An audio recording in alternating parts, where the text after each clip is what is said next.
Estimado, buen día, un saludo a todos. Eh, Porfa, algún, algún feedback, audio, video, ¿cómo van? Todo perfecto. Súper, muchas gracias, muchas gracias. Vale, ahí voy a ir admitiendo a los que están llegando a última. Van a ver raro quizás porque tengo dos videos encendidos. Lo que pasa es que tuve un percance acá en la universidad con el computador, así que estoy con el teléfono y un computador, ¿ya? Pero nada, es lo mismo, ¿ya? Eh, vamos a la materia. Había hartas preguntas de la tarea, se las voy a enviar ahora a la tarde. Tengo que afinar unos detalles para que queden claras las fechas, va a durar un poquito más, una semana. Va a servir para estudiar para la prueba, pero no va a ser comprensivo, o sea, eh, no va a abarcar toda el contenido, la prueba va a tener más cosas, quedan dos clases todavía más, 2 semanas más para la prueba, así que al principio de mes, así que a fin de este, no me acuerdo si el primer día, último día o principio del otro. Eh, y, pero sí les sirve ya para ir soltando la mano. Esos son los que me preguntaban sobre eso, hoy a la tarde las envío. Eh, Respecto de las clases en presencial. No tenemos sala eh, y tampoco tenemos prioridad porque tienen prioridad los alumnos de los primeros 2 años que no han tenido experiencia, digamos, pisando el campus. Así que nada, por el momento, a menos que yo les avise lo contrario por Canvas y acá en la clase, eh, sería en línea, ¿ya? Eh, Sin embargo, de eso, los que les conté, dejo abierta la puerta. Literalmente estoy viniendo, literalmente ahora, porque si quieren en línea también puedo hacerles reuniones y eso. Lo mismo, Mateo, pero también estoy viniendo a la U. Así que si alguno quiere usar hora de consulta y eso, yo encantado voy a estar acá. Me avisan, sí, para estar, por supuesto, porque hay veces que me estoy moviendo y concertamos si quieren estar algo un poquito más presencial. ¿Ya? Así que nada, esos eran los dos avisos que tenía por darles. Y nada, vamos a la materia. ¿En qué quedamos la clase anterior? Estábamos hablando de programación lineal, por supuesto, todo esto es repaso. Eh, y la idea en programación lineal es que vimos las bases del simplex, ¿ya? ¿Por qué simplex? Yo les conté que había otro método mejores, que son métodos métodos de punto interior, como el método de Karmarkar, por ejemplo. No sé dónde se acentúa, Karmarkar, no sé, pero este método, la gracia que tiene el simplex, digamos, es que tiene muchas interpretaciones económicas que se pueden hacer. Está súper bien implementado en muchos programas que ya están siendo usados, e inclusive a pesar de que el Karmarkar es mejor en teoría, en las implementaciones todavía el simplex suele ganar, no siempre, pero gana algunas veces. Así que están, digamos, una y una, pero a veces pero en el mediano plazo, Karmarkar en general, los de punto interior van a superar largamente a los métodos de digamos, proyección de gradiente, que pudiera ser como lo que es simplex, ¿ya? Perdón. Después de eso, ok, entonces las bases del simplex, ¿cuáles son? Lo principal y el punto fundamental del simplex es que tiene dos puntos a grabarse a fuego. El primero es el tema de los costos reducidos, que le pusimos costos barra. ¿Ya? Los costos reducidos representan cuánto, ojo en palabras, representan cuánto varía la función objetivo dada una variación unitaria en las variables que no son de la base. ¿Ok? ¿Se acuerdan que hicimos ese despeje? Dijimos, bueno, ¿qué pasa si las variables que no son básicas dejan de ser cero? Hicimos ese análisis. Bueno, era tan simple como reconocer la base, reconocer lo que no era base en términos de la matriz, despejarla de la función objetivo y llegábamos a esta expresión que está acá, que eran los costos reducidos traspuestos menos el costo, el CB el costo de la base traspuesto por el B a la -1 por R. ya que a eso generalmente, no generalmente, a eso se le llama Y, ¿ya? Entonces, esto es el costo reducido, ¿ya? ¿Por qué es tan importante el costo reducido? Porque el costo reducido nos va a decir en un simplex si es que estamos o no en un punto óptimo, ¿ya? Eh, Como lo dice, si es que actualmente la base, ningún, ninguna variable que no esté en el resto me conviene que crezca, entonces estoy en el óptimo. No solo eso, me responde una pregunta aún más importante, y esa pregunta es, eh, si es que no estoy en el óptimo, ¿cuál variable yo debiera considerar? Y es ahí donde empieza la elección de la variable más adecuada. Si es que es un mínimo, lo que yo quiero es que el costo, el impacto de la función objetivo sea lo más bajo posible. Es decir, yo quiero que sea este costo reducido sea negativo. Entonces busco al más negativo, si es que es un mínimo. Y si es que es un máximo, yo quiero que crezca la función objetivo. Entonces por eso hago el más positivo. ¿Ya? Entonces, esa es la forma de escoger quién entra a la base, desde los que no son básicos. Esa es la forma. Después de eso, nosotros tenemos que ir hacia, hacia preguntarnos, bueno, dado que yo elijo aquel que me da más beneficio, ya sea subiendo el ingreso, bajando el costo, subiendo el profit, como sea, cuando yo elijo esa variable que está en el resto y entra a la base, ahora viene una segunda parte. ¿Cuál de las variables de la base va a salir? Y ese segundo análisis era un análisis más bien geométrico. Y ese análisis geométrico venía principalmente de analizar cómo, en qué punto se anulaba la primera variable básica al crecer la variable que estaba en el resto que habíamos decidido que entrara. Y es así donde con esto habíamos definido dos, entonces, el criterio de entrada y el criterio de salida, que dijimos la variable que entra, la que se define a partir de la función, digamos, ahí estoy dejando entrar a los que me pidieron, a los que se define a partir de los costos reducidos, es básicamente el índice, el Armax, digamos, de todos los J que están en el resto, o que no son base, eso me refiero con resto, que me lo preguntaron por correo, los que no es base, a eso me refiero cuando es resto, ¿ya? Me lo preguntaron por email, por eso lo estoy. Y eso tiene que ser, digamos, aquí es donde es importante que tomen en consideración aquellos valores que tengan relación con la función objetivo. Me explico. Si nosotros estábamos viendo el mínimo, que estábamos viendo un mínimo, entonces yo tengo que buscar entre aquellos costos reducidos que son negativos. ¿Ya? Es decir, busco el más negativo.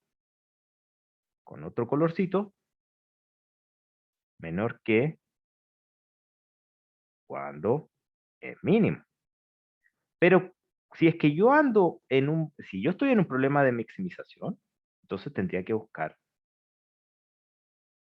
a los mayores que, ¿ya? A los mayores que cero porque quiero que crezca la función objetivo, ¿ya? Y a los menores que cero porque creo que baje la, ¿ok? Esa es la lógica. Yo puse con menos porque hicimos el problema con un mínimo costo, hicimos min c por x. Después de eso, dijimos, ok, ese es el personaje que entra, o sea, la variable no básica que entra a la base. Después de eso, teníamos que hacer un análisis de quién sale, quién entra, y ahora vamos a ver quién sale.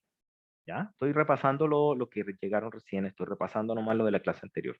¿Quién sale? Bueno, la pregunta a resolver acá era, dado que yo sé no yo sé, yo conozco el despeje de las variables básicas en función de las variables no básicas, yo tengo que ver quién se anula y cuándo, ¿ya? Cuando me refiero a cuándo, es que al crecer la variable que yo decidí que entrara, ¿ya? Entonces yo me paro en todas las variables básicas, en todas y cada una de ellas, y empiezo a preguntar, ¿qué pasa cuando yo me paro en ese variable que va a entrar, en el X que está en el resto, en particular aquel que va a entrar, que lo calculamos en el paso anterior, y empiezo a analizar cuándo se va anulando, cuál es la primera variable básica que se anula. Y eso me lleva a definir a quién va a salir de la base. ¿Okay? quien sale de la base va a ser el argumento del valor mínimo, el primero que se anula, y es aquí donde quería hacerles un comentario dentro del apunte que se llama, no me acuerdo el número, pero se llama repaso lineal. Ahí me lo hizo saber el mismo alumno que me había preguntado. Me preguntaron en el apunte si es que decía y entra, ¿ya? Estaba malo, porque estamos viendo el y que sale, así que no, para que lo arreglen ahí, pero es donde está escrito en los apuntes de LaTeX y en el Gillier Lieberman está bien. Fue un error mío, pero aquí lo estoy corrigiendo, ¿ya? Para que lo tenga. Pero siempre tengo que encontrar aquí el mínimo porque es un tema geométrico de todos aquellos que están en la base y adicionalmente, claro, cuando esto se anula, esto es despejar, digamos, despejar entre comillas, porque es un despeje escalar para cada b, y esto se va a dar, claro, en el b barra sub i, dividido en el i sub ij de aquel que entra, ¿ya? ¿Para cuáles tenemos que mirarlo? Para aquellos en los cuales es posible anular la función objetivo. Es decir, cuando este término que está acá, ya lo voy a marcar acá, es mayor que cero. Cuando este término que está acá, este término. Porque es mayor que cero, porque si ese i fuera menor que cero, nunca se va a anular, ¿ya? Entonces tengo que buscar en aquellos casos en los que yo puedo anular la variable básica, ¿ya? Este es digamos, el corazón principal del simple. Les puse un pseudocódigo en el apunte y eso está en el apunte LaTeX, está en el Gillier Lieberman y todo, pero es básicamente, tú tienes un vértice, reconoces la base. Después que reconoces esa base, tú dices, ok, hago este proceso, calculo los costos reducidos, decido si estoy en el óptimo o no. Como lo decido, viendo si los costos reducidos, alguno me conviene que entre a la base o no. Si ninguno me conviene, estoy en el óptimo, paro, estoy en el óptimo. Si no, busco el que más me conviene. En el que más me conviene, voy y analizo, dado que ese que más me conviene, cuál es la primera variable que sale de la base. Hago el pivoteo, ojo, no se olviden de que hay que pivotear, de que hay que mantener la información de quién sale, quién entra, hago una reorganización de la base y el resto, y sigo hacia adelante de las columnas de la base y el resto, las columnas correspondientes a la variable que entra y a la que sale, y luego de eso repito el proceso. ¿Hasta cuándo lo repito? Hasta que ya ninguna variable del resto quiera entrar a la base. ¿Y cómo programación lineal es convexa? Porque las funciones lineales son convexas, entonces ese es el óptimo. ¿Ya? Entonces, ese era el resumen, dicho en palabras, de lo que vimos la clase anterior. No está mal 10 minutos de repaso. ¿Ya? Ok. Después de eso, yo quedé con, digamos, con la labor de decirles, ok, quiero recordarles los principales teoremas que hay respecto de programación lineal. Y eso hay muchos, ¿ah? Son muchos teoremas. Yo les diría, bueno, uno se gasta un semestre entero en ver programación lineal, pero los principales son tres. El primero es el de dualidad, débil y fuerte, que ahí hay dos. Básicamente son dos, pero el teorema de dualidad. Y el otro el teorema de algura complementaria, que está muy de la mano, está muy, digamos, correlacionado. Comencemos por acordarnos de qué es lo que es primal y dual, ¿ya? Eh, Supongamos ahora, por ejemplo, que tenemos un problema primal, llamémosle P, obvio, nos sirve, y vamos a escribirlo, lo más clásico es escribirlo en su forma canónica, en su forma canónica de minimización de costos, ¿ya? Supongamos matricial, ¿ya? Supongamos eso. Entonces, AX, dije canónica, así que es mayor o igual que B. X, por supuesto, es mayor o igual que 0 vector, perteneciente a los reales positivos. ¿Cómo uno se empieza a imaginar? Hay una forma de, digamos, una tabla en la que uno dice, ah, la tabla del dual. Yo quiero hacerles ahora, yo lo voy a escribir, digamos, casi en forma, mm, digamos, mecanizada, pero les voy a explicar la intuición detrás de esa mecanización. Cuando es un mínimo, el primal es un mínimo, el dual es un máximo, ¿ya? El lado derecho, el B, corresponde a los costos o a los precios, dependiendo de qué es lo que sea, del dual, ¿ya? Si el primal, S, voy a escribir el dual en color azulito. Si es que uno tiene el lado derecho, primero el dual, si es que uno es mínimo, el otro es máximo. Luego de eso uno tiene que examinar cuáles son las variables del dual. Las variables del dual son por cada una de las restricciones del primal va a haber una variable en el dual. Y a esas variables les vamos a llamar pi. Son vector, es un pi vector, ¿ya? Por ende, tiene largo m. Son m elementos, dado que hay m restricciones, ¿ya? Y uno pudiera escribirlo como un pi traspuesto por unos costos.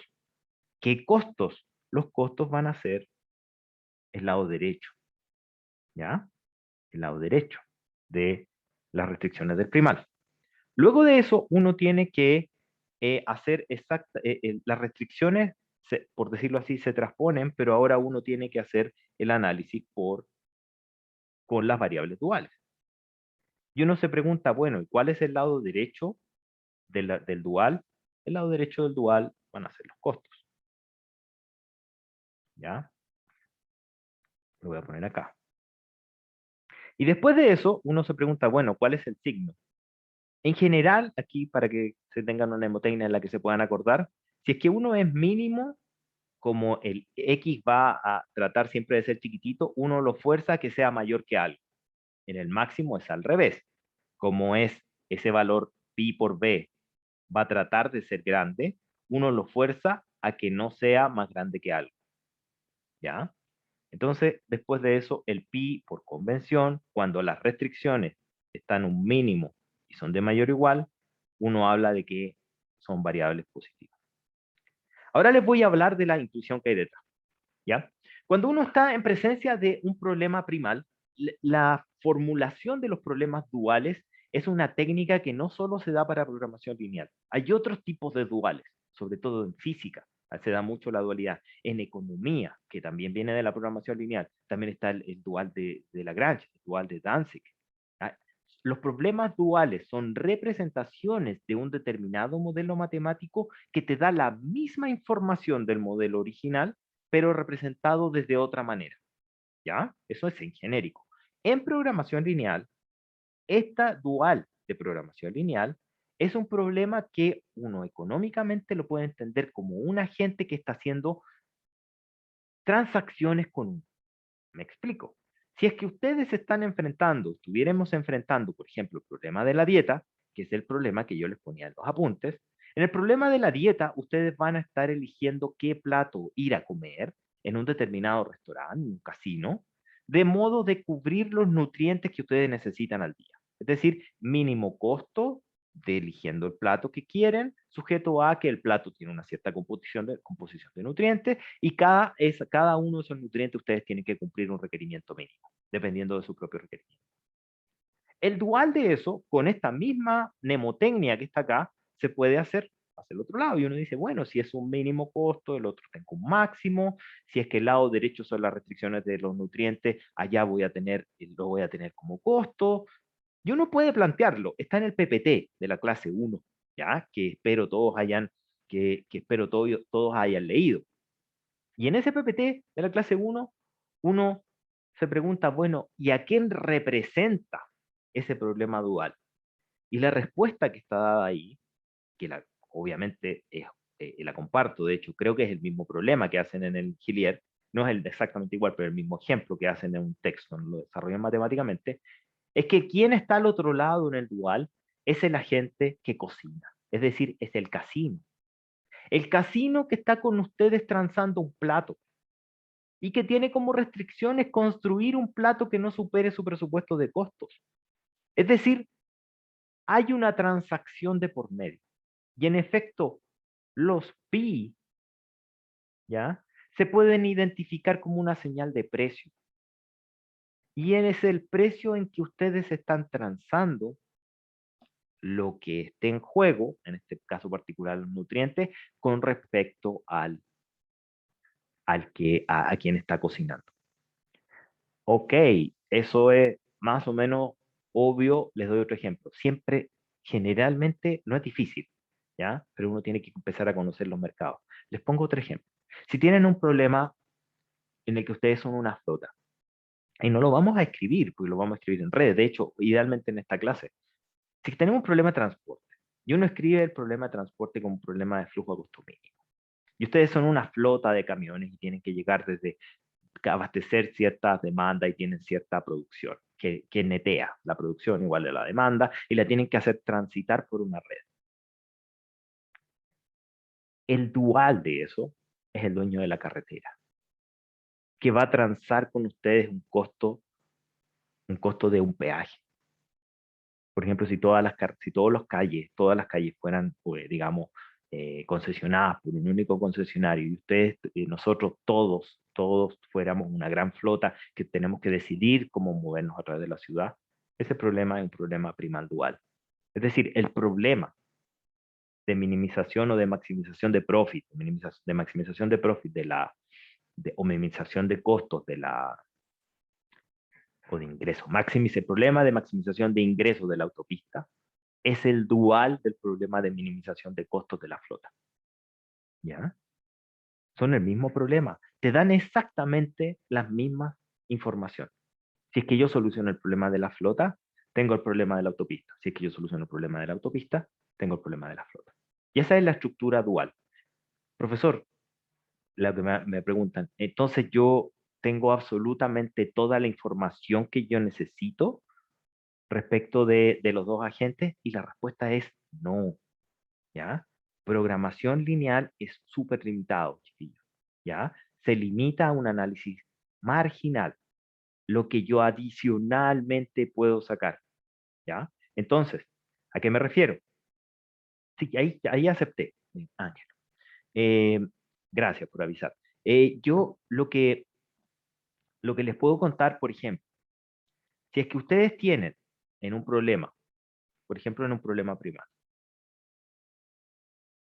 o da lo mismo, les voy a poner un ejemplo en palabras, digamos, porque no quiero que se mareen con las ecuaciones, porque no, además las tienen en los apuntes. Si ustedes tienen un problema en el que hacen sillas, por ejemplo, están haciendo sillas, ¿ya? Y ustedes tienen que hacer sillas con palos y con clavos, ¿ok? Si ustedes tienen que hacer sillas con palos y con clavos, y ustedes saben de que después que terminaron de hacer, se les acabó todo el palo, toda la madera, y les sobraron clavos, ¿ya?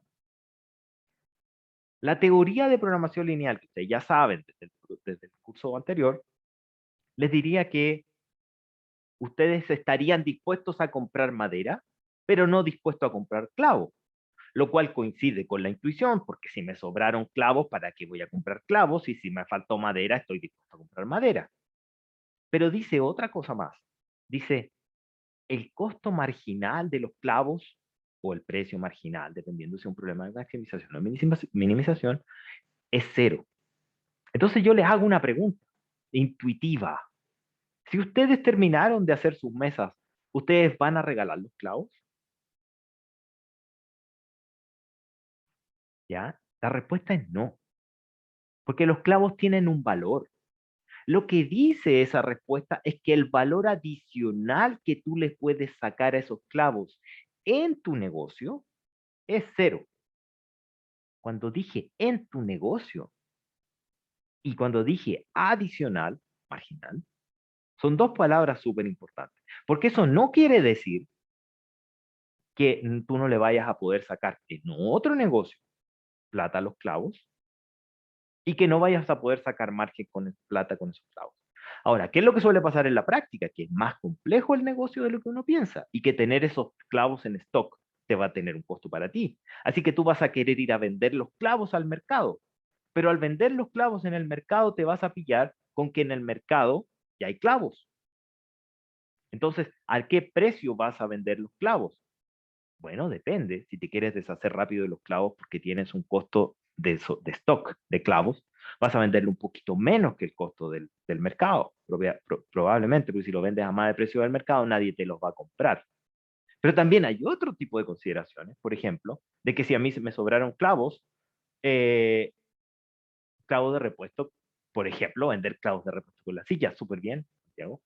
Pero algo que no hacer sería venderle los clavos al carpintero de al lado, porque él va a hacer masilla, ¿ya?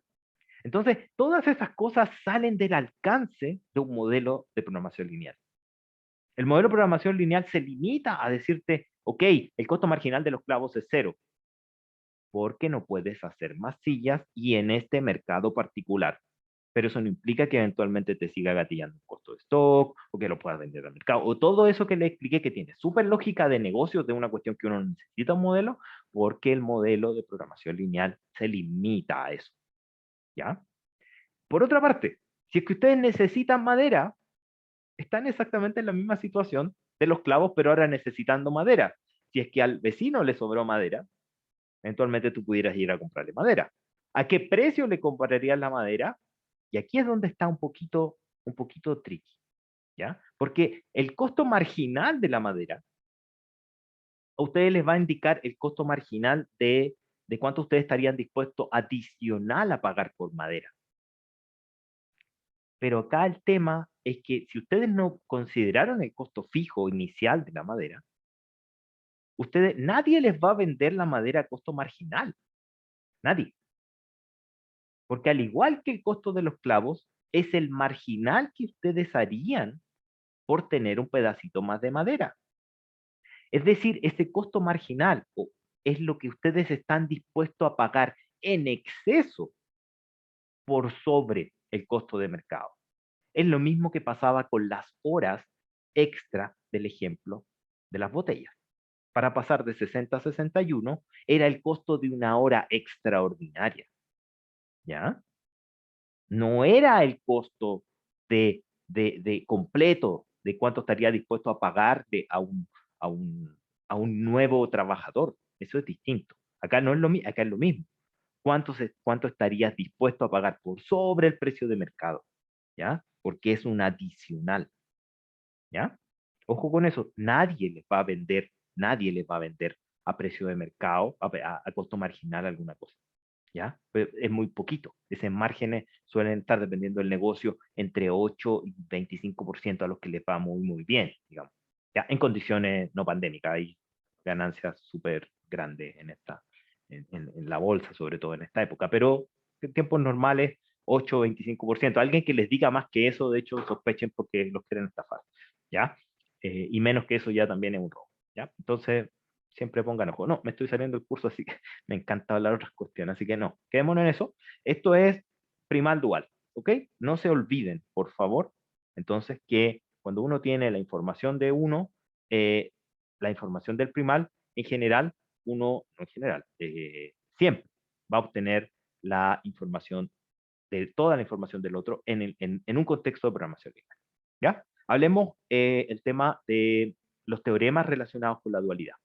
Los teoremas relacionados con la dualidad los voy a explicar a partir de una iteraciones del simplex, ¿ya? Con simplex. Aprovechando que, aprovechando que estoy utilizando digamos, este esquema basado en simplex, que yo sé que es un método viejito, pero es viejito no por gusto, sino que es porque tiene fines docentes. Entonces hagamos el siguiente gráfico. Imagínense que en el eje X está el número, un contador de las iteraciones del simplex, ¿ya? Y supongan que en el eje Y vamos a poner la función objetivo de algún problema de optimización. Adivinen, ingeniería industrial, plata, ¿ya? Vamos a estar en un problema de minimización de costos contra maximización de ingresos, ¿ya? Que era el que explicamos, por ejemplo, el de la silla o también el de la autopista o el que dijimos siempre en palabras, también dijimos el tema del problema de la dieta, que ese sí está en los PowerPoint. ¿Okay? De hecho, está desarrollado el plan dual, para que echen una miradita. De hecho, también están en Excel, también echenle una miradita. ¿Okay? Ojo, esto está quedando grabado. No se olviden de lo que estoy diciendo. O sea, ustedes con estas herramientas, las que vimos en el Simplex, más ahora, ustedes pudieran responder preguntas como, por ejemplo, yo les dijera, bueno, ¿y cuál es el recurso que estarían dispuestos a comprar y por qué? ¿En cuánto? ¿Cuál es el recurso que estarían dispuestos a? Y también tienen las herramientas matemáticas para decirme cómo llegaron a esa conclusión, dependiendo si es máximo, dependiendo si es mínimo. ¿Ya? Ojo con eso. Estas herramientas que estamos viendo ahora sirven para responder preguntas de ese estilo. Luego que uno ha resuelto un problema y dice, ah, ¿qué debiera hacer? qué debiera comprar, qué pudiera vender, qué me conviene hacer. ¿Ya? Esas preguntas son súper importantes, de hecho, casi más importantes que aprenderse de memoria una tabla de primal dual. ¿Ya? Ojo con eso. Ok, entonces, supongamos que aquí están las funciones objetivos, el z, y que está medido, obviamente, en nuestro mundo en plata. Puede ser otras cosas, pero supongamos que es plata.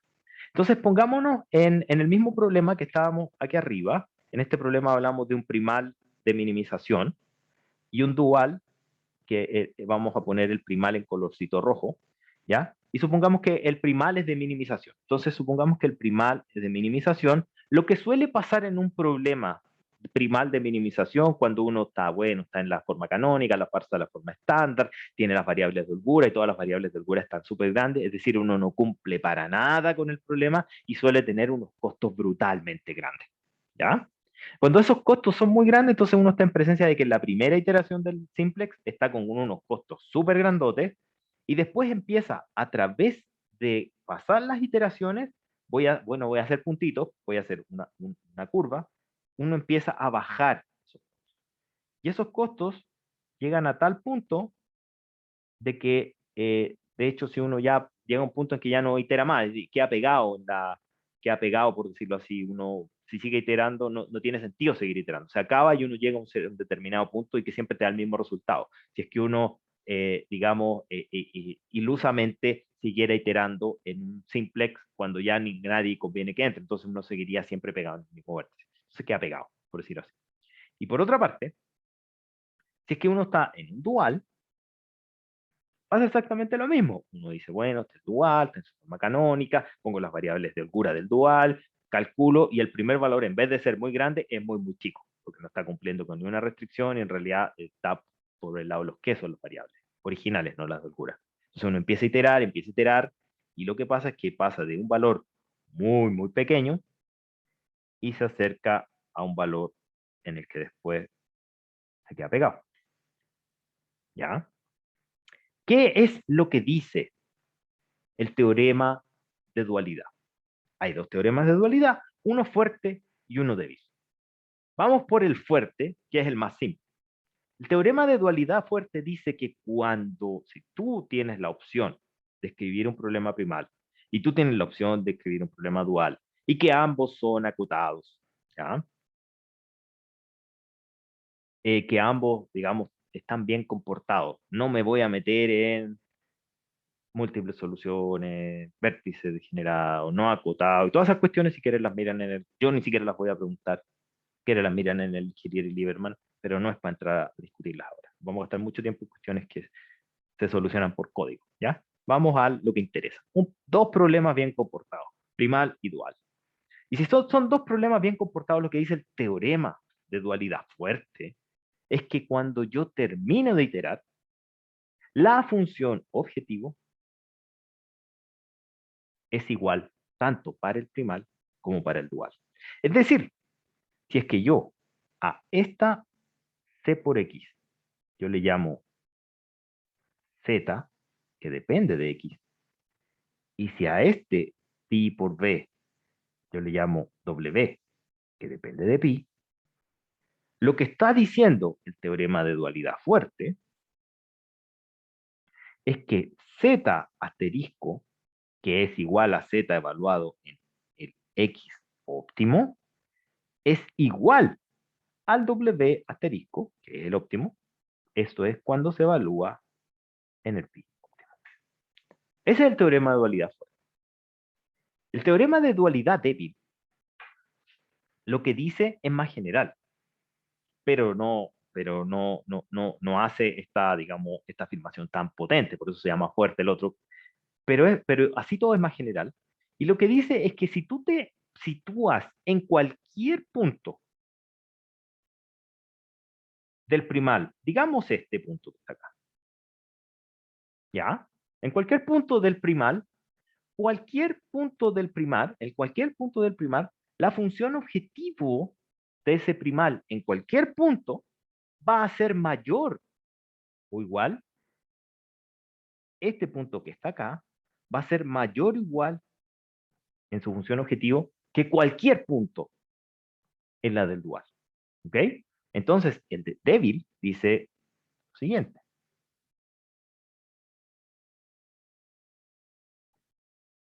El de dualidad débil dice que la función objetivo evaluada en cualquier X del dominio del primal siempre va a ser mayor o igual, fíjense, la roja está por arriba, va a ser mayor o igual que cualquier W en cualquier pi en el dominio del dual. ¿Ok? Yo sé que está lleno, de hecho quieren ir a ver el detalle, está en el Gillier. ¿Ya? En el Gillier está el detalle. ¿Voy a entrar al detalle? No, que esto además es repaso. Yo lo que quiero es que entiendan de qué se trata. Y eso es lo que estoy explicando ahora. ¿Ya? O sea, no es que entiendan, usted ya lo entiende del curso pasado, yo lo sé, pero quiero, digamos, que lo dejemos como claro gráficamente. Vamos ahora con otro teorema, chiquillos. Cuando quiera, me abre el micrófono abierto para todo, el chat está abierto, lo estoy mirando constantemente, si me vuelo y no lo miro, me avisan, ¿ya? Pero preguntas cuando quieran, yo sé que si voy muy lento, si voy muy rápido, me van a avisar, ¿ya? Vamos ahora a otro teorema, el teorema de holgura complementaria, que ya lo expliqué en el fondo, pero ahora lo voy a formalizar con las sillas, los clavos y la madera, lo expliqué, digamos, es eso mismo, pero ahora lo voy a formalizar. ¿Qué es lo que dice el teorema de holgura complementaria? El teorema de holgura complementaria lo que nos dice es que si nosotros tomamos ¿a dónde dejé esto? Si es que nosotros tomamos el primal y el dual, la gracia es que si uno puede escribir esta matriz A en su versión de filas y de columnas. Supongamos que escribimos las columnas eh, para toda la fila, la columna 1, para toda la fila, la columna n. Son n, tantas como variables, filas. Estos son como puros vectores, digamos, verticales, digamos. Y después supongamos que lo escribimos como fila. Para la fila 1, toda la columna, hasta la fila m, toda la columna. ¿Ya? Es simplemente para hacer una notación tipo Gillier, nada más. ¿Ya? Entonces, las alfas son las filas. Alfas son las filas, para no olvidar. Entonces, si es que uno tiene eso, lo que dice el teorema de figura complementaria, pero ojo que esto es muy importante, lo que voy a decir ahora lo voy a escribir en bold, en mayúscula. En el óptimo. Y le voy a poner 3 en el óptimo. ¿Ya? Ojo. En el óptimo, que es igual por teorema de dualidad fuerte, el popular de la función objetivo es igual en el primal y en el dual. ¿Ya? Entonces, lo que dice el teorema de cura complementaria es que en el óptimo tenemos que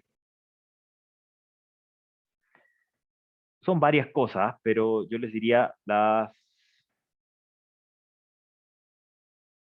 podemos plantear. Planteemos dos nomás. Planteemos las restricciones del primal contra el dual y las del dual contra el primal.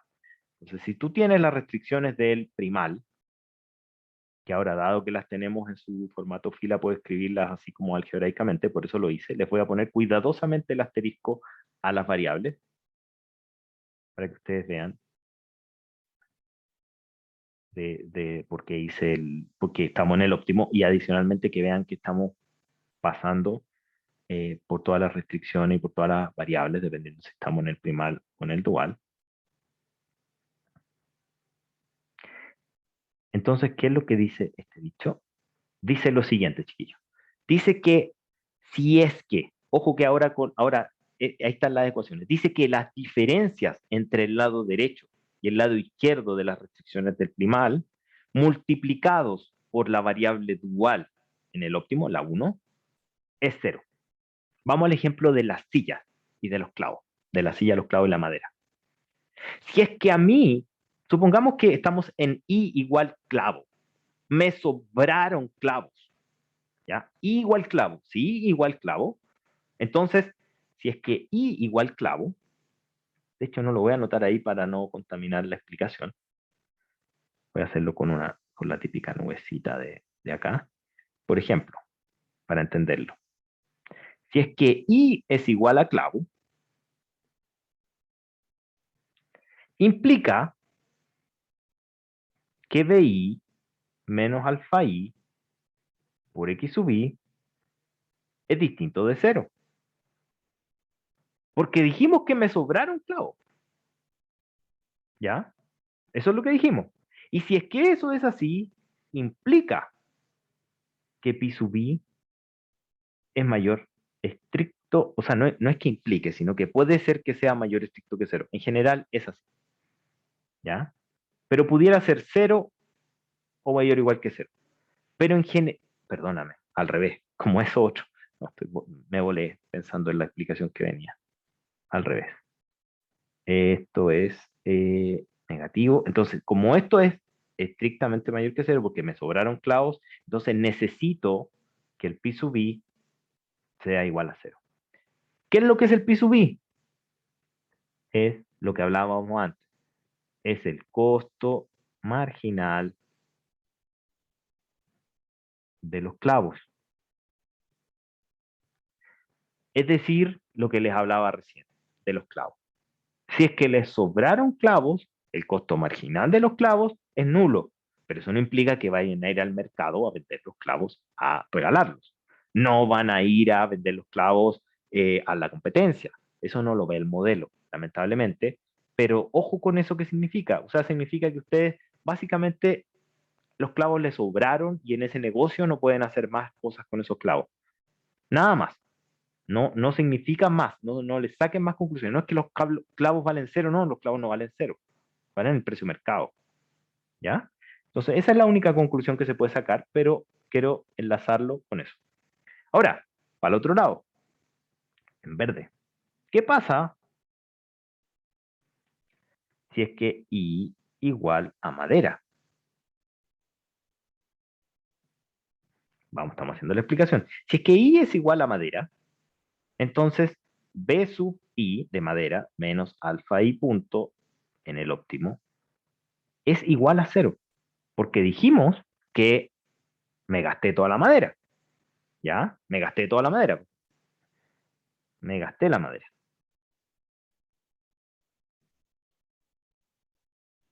Pero si me gasté la madera, entonces, ¿qué implicancia ese tiene sobre el pi?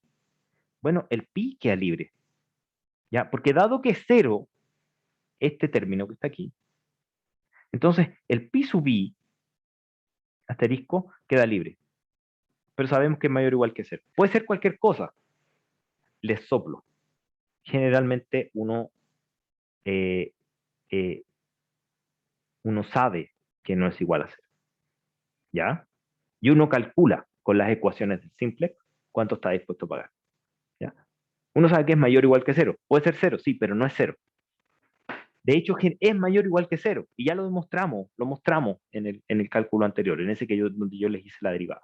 Entonces uno puede calcular, ¿ya? Entonces, acuérdense de la clase anterior, donde yo hice ese cálculo, del de, del de z a de b, que es eso, justo ese valor, que es pi, ¿ya? Entonces yo lo hice, y en particular, justo no es cero. Uno de aquí, de este teorema, puede concluir eso, pero ya hicimos el cálculo real, que en realidad es mayor que cero, en realidad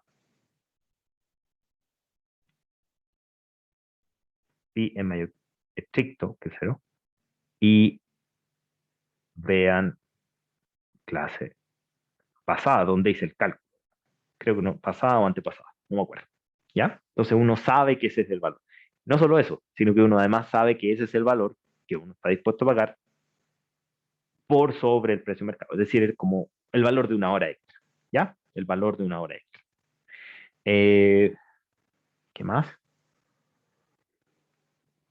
Con eso tenemos, bueno, el análisis para la segunda es análogo, ¿ya? Es tan análogo porque como el primal y el dual contienen la misma información, planteen el primal como el dual y el análisis es lo mismo para el otro lado, ¿ya? Entonces no se necesita explicar el segundo justamente por simetría. Vamos ahora a, y esto ya se lo copió Mateo en la ayudantía, ya han experimentado con esto, que es hacer los tipos de, experimentado con esto, y también lo vimos términos geométricos en la primera clase, de hecho, es de el significado, eh, eh, también lo vimos en el Excel, de hecho, de cómo se podía analizar la sensibilidad, o es decir, el rango de valores en que se puede mover el lado derecho y los costos. ¿Ya? Entonces, ¿qué cosas se conocen y con qué ayuda? Ayuda a esto, ayuda a analizar el resultado en programación lineal. ¿Qué cosas podemos ya ahora resumir como de todo esto que hemos visto?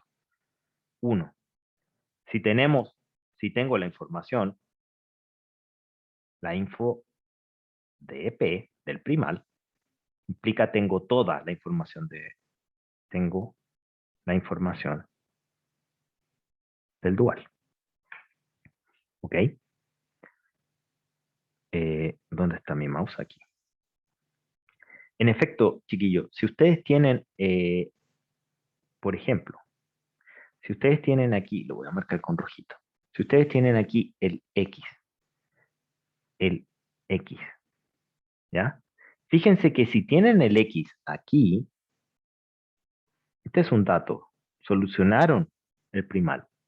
Ustedes pueden ocupar todo el sistema de ecuaciones que está en uno para calcular el pi. Ojo con lo que dije. Y se puede calcular desde ahí.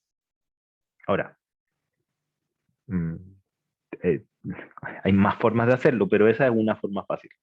Para el otro lado, si ustedes solucionaron el dual, tienen pi, ya pudieran solucionar para calcular el x. ¿Ok? Con todo ese sistema de cociente. Entonces, directo. El cálculo es directo. ¿Ya? Entonces, por ejemplo,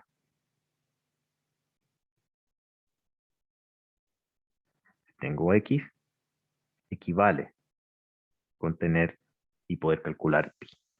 ¿Ya? Eso se puede hacer. Directo sin tener que resolver el problema dual de nuevo.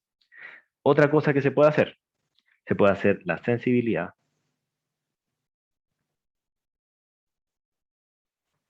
de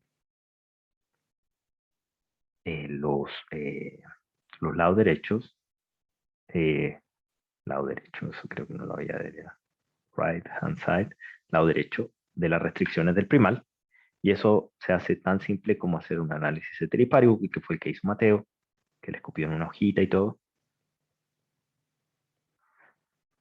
de esto, ¿ya? Y también uno puede hacer el análisis de los costos, que se puede hacer más de una forma, que era cómo se bandeaba el cambio de la gradiente de las curvas de nivel, que es básicamente cómo se mueve el plano, que se proyecta, que lo puedo me imaginar en 3 dimensiones nomás, la otra no se pueden imaginar, pero hacer la sensibilidad de los costos de la función objetivo.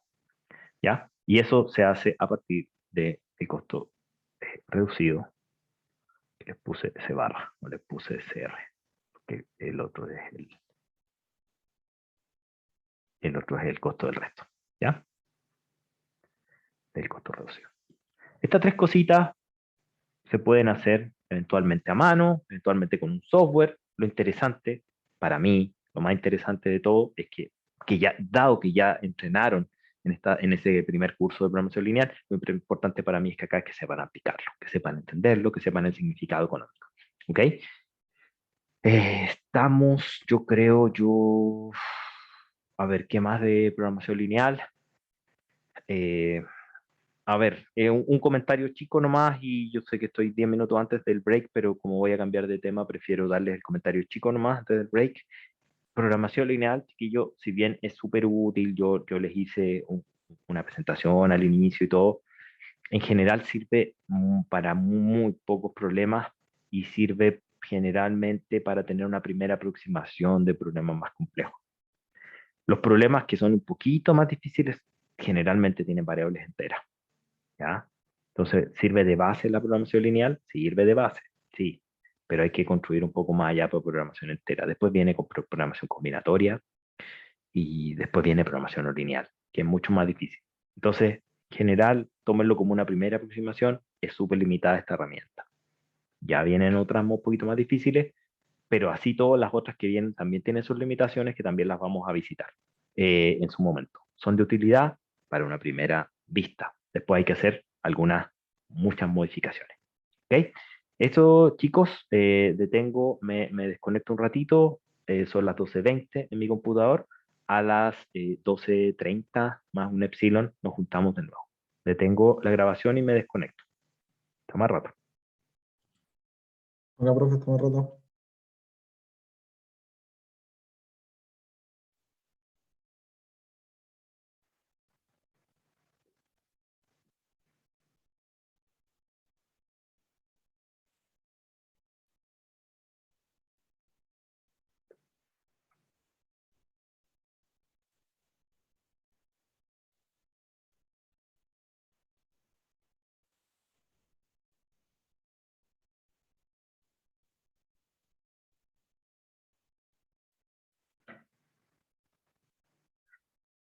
Estimados, de nuevo, ahora, buenas tardes ahora. ¿Me ayudan con feedback si estoy al aire, porfa? Con video Hola, y profe, sí, audio y... ¿Se ve? está Ya, con video y con audio. súper, agradecido. Vamos, vamos a continuar ahora, repaso y con esto cierro, que es respecto de, con esto cierro repaso, digamos, es repaso respecto de los modelos de redes. ¿Por qué los modelos de redes se ven como parte de los modelos lineales, siendo que no necesariamente lo son? Es porque tienen una propiedad particular, y esa propiedad se llama la propiedad de la integralidad, ¿ya? La propiedad de la integralidad. La propiedad de la integralidad dice que, lo voy a decir en matemática, y lo voy a decir por primera vez, y después lo voy a decir en el modelo, y lo voy a explicar gráficamente por segunda vez, ¿ya? Y después lo vamos a ver en un gráfico en el dominio, ¿ya? Entonces así lo vamos a repetir 3 veces por 3 vías distintas, ¿ya? Lo que quiere decir matemáticamente que un problema tenga la propiedad de la integralidad, lo voy a hacer en dos niveles, en dos tipos de matemática. La matemática, como lo diría Miguel Carrasco. Un problema de programación lineal se dice que tiene la propiedad de la integralidad si la matriz A de restricciones es unimodular. Ahí terminaría la descripción según Miguel Carrasco, ¿ya? ¿Qué significa que una matriz sea unimodular? Significa que todos sus determinantes y subdeterminantes tienen valores 0, 1 o -1.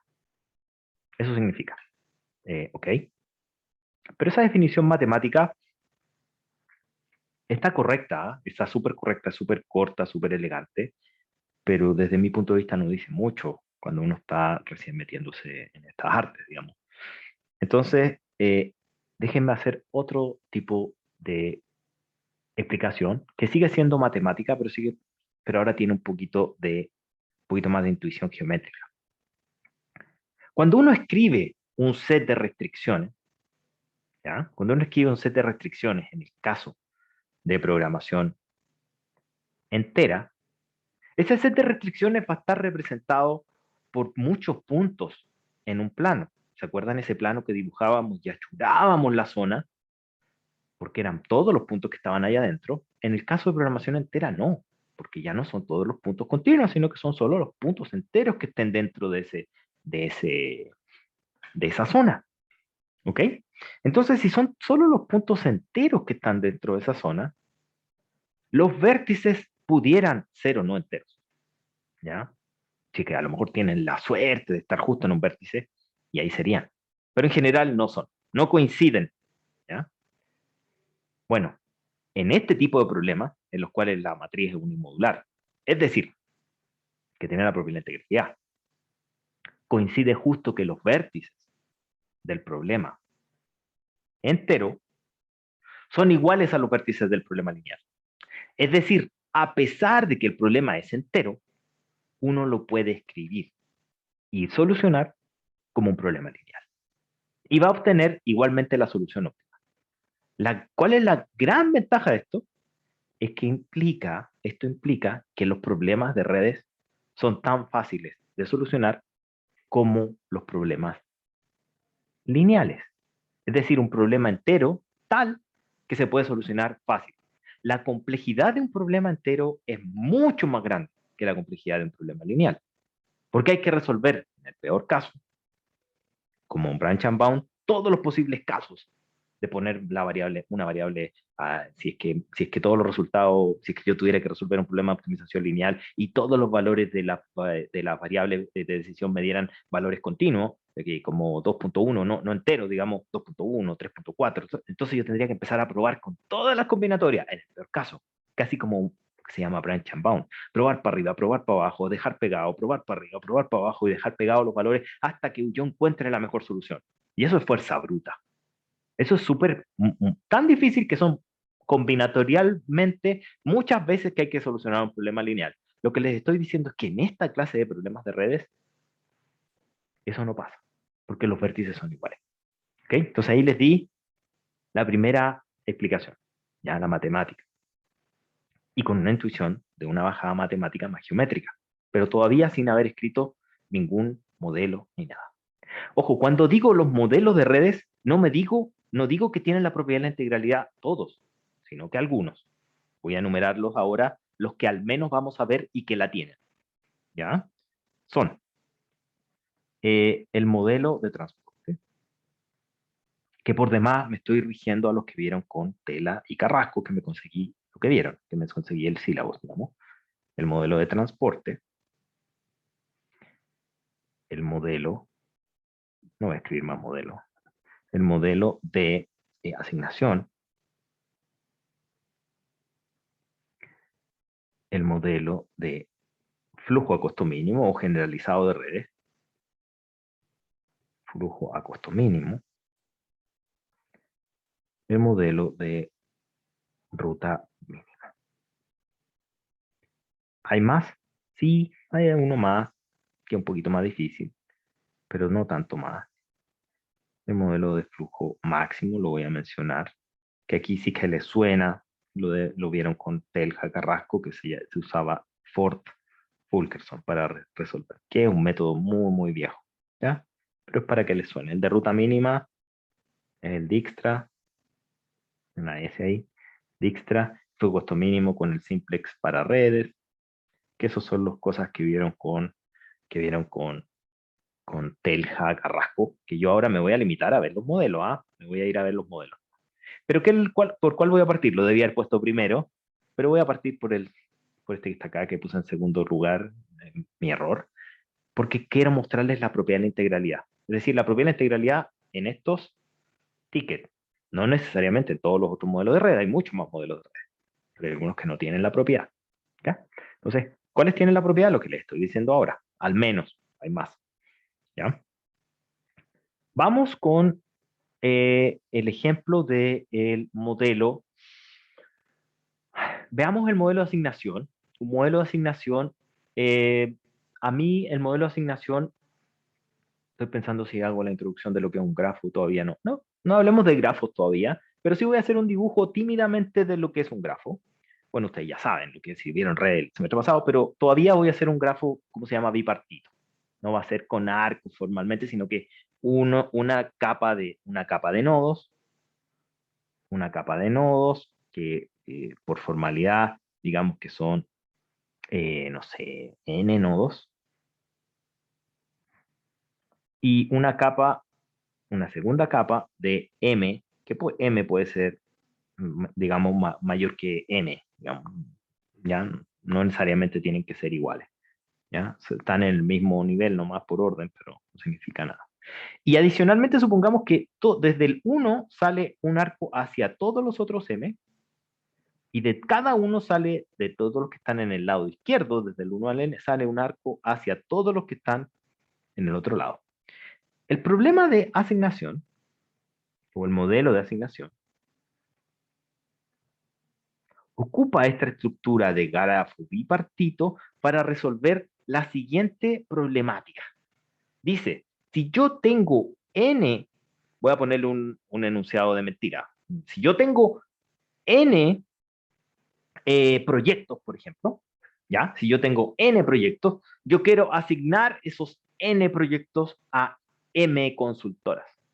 Por ejemplo, uno pudiera hablar de esa manera. Es decir, yo en cada, y supongamos también por simplicidad, que hay más consultoras que proyectos, es decir, la oferta es más grande que la demanda, y también supongamos que todos los proyectos deben ser hechos, pero que pudieran quedarse consultoras sin hacer proyectos. ¿Ok? Ese es un enunciado que les puse, ¿ya? Entonces ese enunciado ya nos empieza a decir cosas, ¿ya? Eh, ¿Qué es lo que, qué es lo que, qué es lo que tenemos que hacer entonces?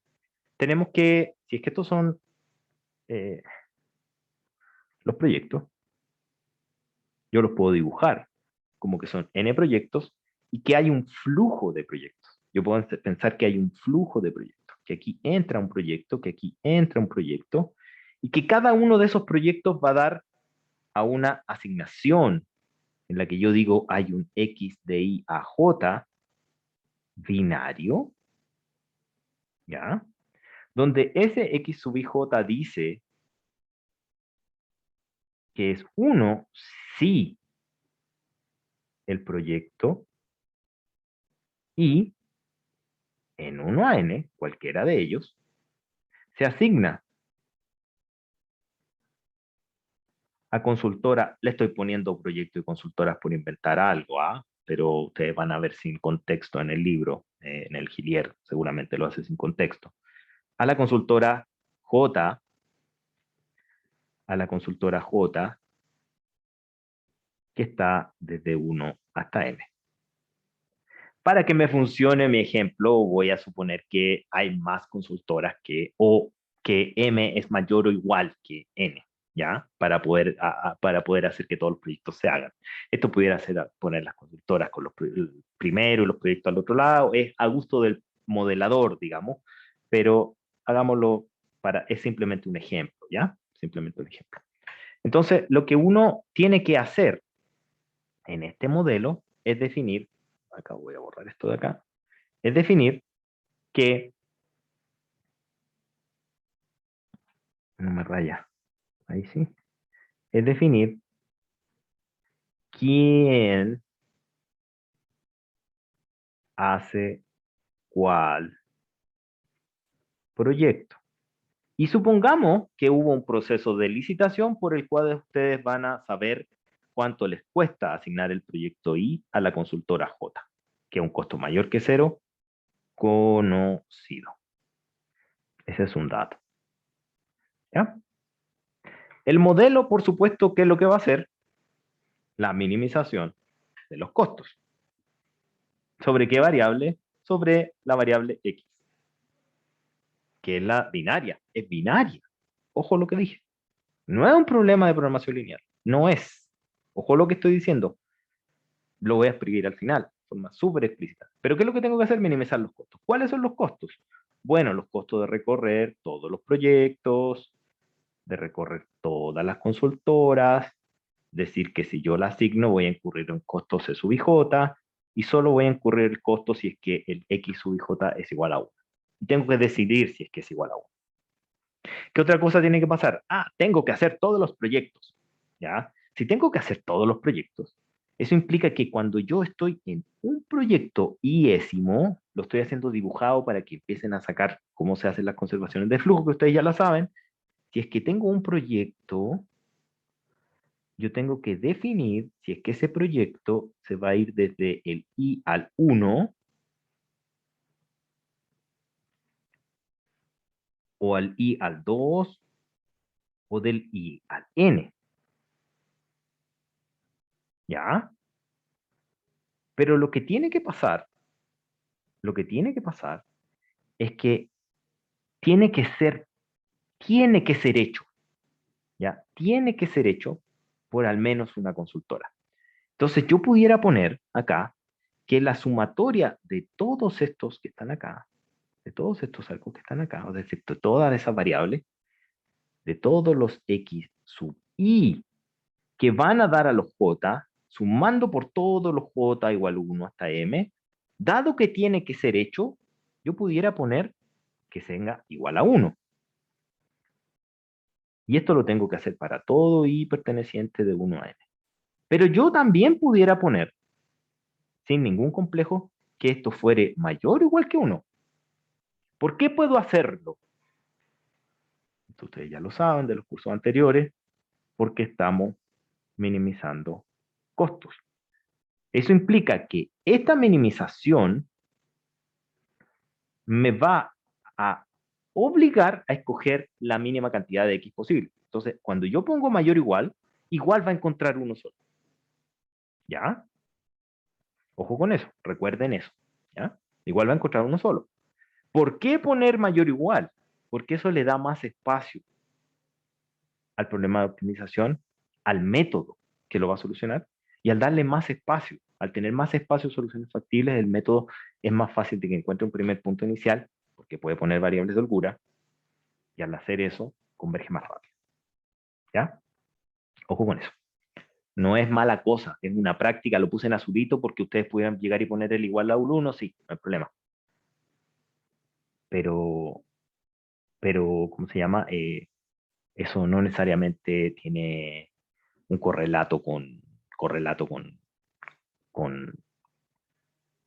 la realidad, digamos, por decirlo así. O sea, no con la realidad, sino que la práctica les va a ayudar a resolver el problema más rápido. Eso es lo que quiero decir. ¿Ya? Entonces los puse en azul, el otro está bien, puse en azul, el otro está bien, no hay problema. Se puede agregar si ustedes lo quieren, se los doy como consejo. ¿Ya? Pongamos, no tiene mucho sentido ponerla, pero la voy a poner igual para que quede para que quede el problema hecho como un problema, por decirlo así, de asignación propiamente tal. Si es que ahora nosotros nos paráramos en el punto de vista de las consultoras, supongamos que estamos parados en una consultora J genérica y que estamos mirando desde el 1 hasta el N proyecto, a mí me pudieran llegar desde 1 a N proyecto. No tiene sentido, no desde el punto de vista del modelo de asignación, que sí tiene mucho sentido, ya lo voy a ver cuando lo hagan más chiquitito, en un problema más chiquitito que siempre hago en las clases para explicar la propiedad de la integralidad, pero no tiene sentido en este caso por cómo hice el enunciado, pero igual la voy a escribir, un poquito redundante, pero la voy a escribir igual. Que aquí ustedes están preguntando si es que del 1 me voy al J, puntito, puntito, puntito, o si del N me voy al J. ¿Ya? Entonces lo que pasa acá es que la sumatoria de todos estos X sub I, J, pero ahora sumando sobre I, sobre los proyectos, ¿ya? Eso en realidad no tiene que ser igual a 1, pero tiene que ser menor o igual a 1, ¿ya? ¿Por qué les digo que no tiene mucho sentido? Porque en realidad ustedes no van a gastar si no es necesario más que eso por el tema de lo que les avisé acá, de que estamos trabajando con un mínimo, ¿ya? Pero el problema de transporte formalmente es mayor o igual, a veces son con igualdad, lo voy a escribir aquí.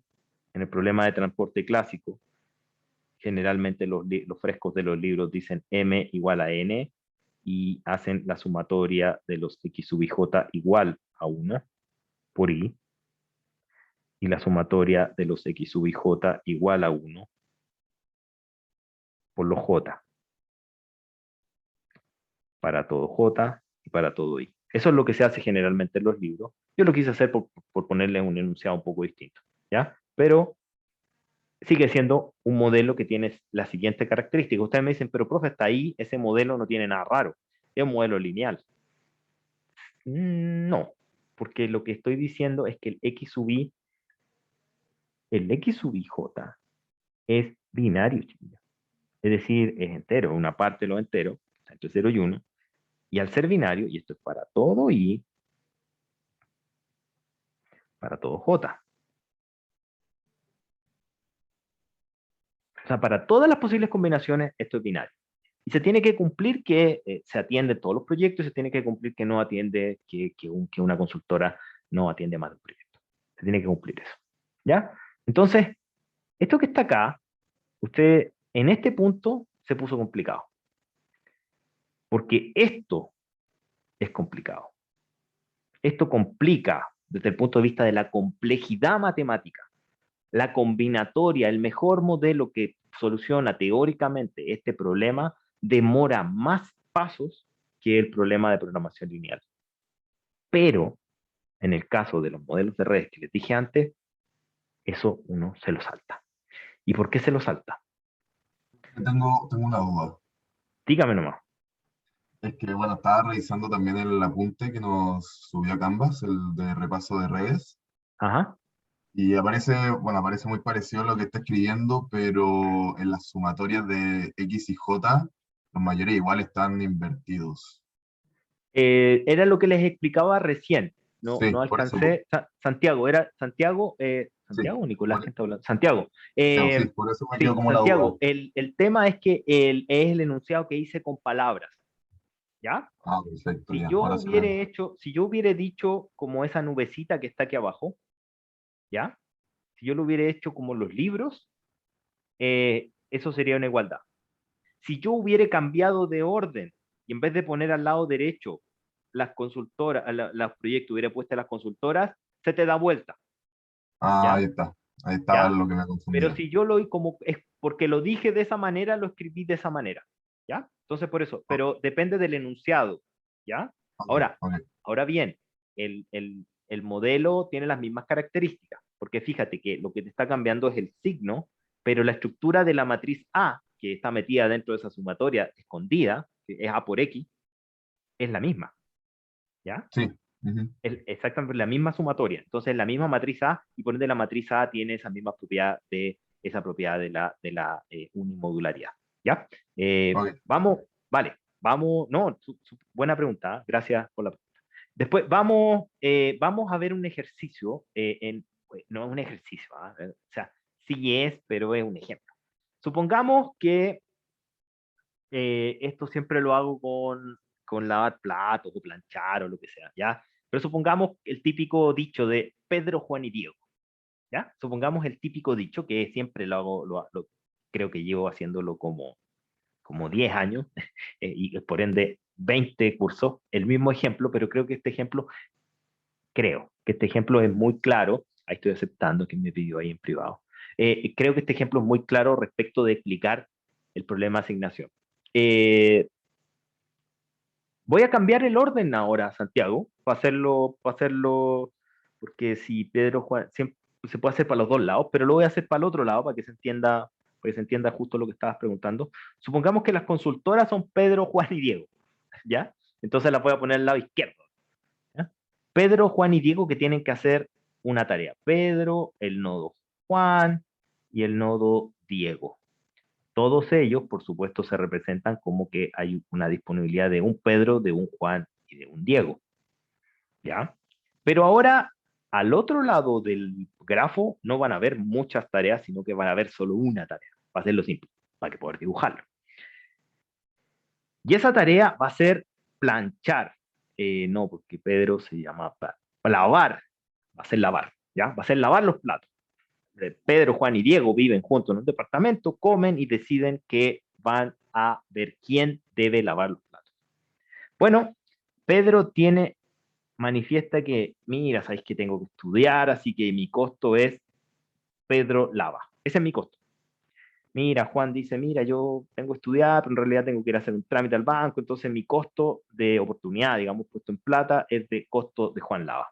Y Diego dice, mira, yo no tengo tantas cuestiones que hacer, pero igual me da lata, así que mi costo es costo de Diego Lava. Es decir, todos declaran sus costos. Dice, todos tienen un costo de oportunidad, por decirlo así, de lavar. ¿Cuánto les pagan por decir una hora hombre en su trabajo, por ejemplo? Ellos tienen que decir, bueno, este es mi costo de lavar, dado que el lavado toma tanto tiempo. ¿Okay? Y el lavado debe ser hecho por alguien. Debe, ¿ya? Lo mismo, Santiago, lo mismo, pero ahora para el otro, ¿ya? A mí me gusta. Debe ser hecho por alguien. Por alguien. Bueno, no solucionemos el problema, por supuesto, nosotros tenemos que definir si hay, cuántas variables de decisión hay. Hay tres. Pedro lava, todas son binarias. El costo, el X, si es que se decide, lo voy a borrar acá. Si es que Pedro lava, las variables de decisión son Pedro lava, Juan lava y Diego lava. Esos son los X sub y J, ¿cierto? Todas son binarias. O lava o no lava. ¿Ya? Y yo tengo que definir eso. Entonces, como uno de ellos lava, ¿ya? No tiene sentido que dos de ellos laven, ¿ya? Porque si es que el que tiene el costo más chico va a ser el que va a lavar. Porque el problema de optimización es ciego. No habla de cooperación, nada. Dice el problema de optimización, el costo más chico va a lavar y punto. Yo no sé cuál es el costo más chico, si le puse letra. Pero el costo más chico va a lavar y punto. Es decir, esto va a ser necesariamente un problema, digamos, donde yo voy a escoger a uno solo. ¿Ya? No tiene sentido que yo escoja a la mitad de uno o a la mitad de otro. La única forma en que eso pase, en estos casos particulares, que espero no nos detengamos, y no les pido no detenernos en ello, que es cuando los tres tengan el mismo costo. Y ahí hay infinitas soluciones. Si el C sub PL, C sub JL y C sub TL, todo igual, ejemplo, igual a 1, entonces hay infinitas soluciones. En el mundo en el cual fuere continuo. Y en el mundo en el cual fuere entero, serían tres soluciones. O Pedro lava, o Juan lava, o Diego lava, y todas tendrían el mismo valor de la función objetivo. Sería igual a 1. ¿Okay? Pero supongamos que los costos son distintos. ¿Ya? Mayores que 0 y distintos. ¿Ya? Por simplicidad.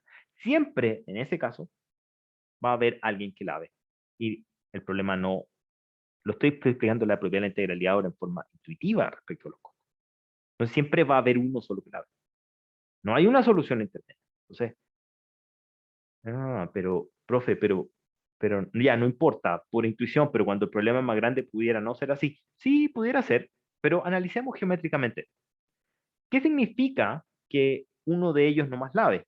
Significa que el dominio de esta cuestión, si es que uno lo dibujara, o sea, no lo dibujara, si uno lo escribe, care palo, sería Pedro lava, Juan no lava, Diego no lava.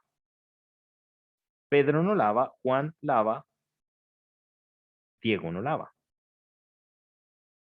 Pedro ni Juan lavan y Diego lava. No existe la opción de que nadie lave, porque todos deben lavar. Y si es que uno esto lo dibuja ahora en un plano, y siempre me queda horrible este mono, espero que no me quede tan horrible acá en el tablet, pero en la pizarra siempre me queda como las tristes. Acá está. Entonces esto uno pudiera dibujar acá. Es que se fuera el 1, aquí estuviera el 1, aquí estuviera el 1, si este fuera el X de Pedro lava, el X de Juan lava y el X de Diego lava. Ahí está el 0, obviamente. Aquí está el 1. Uno tiene que decir, bueno, ¿y dónde están los puntos que están acá? El 100, 010 y el 001. ¿Dónde están? Están acá. Este es el dominio. El dominio son esos puntos que están ahí. ¿Ya? El 0, perdón.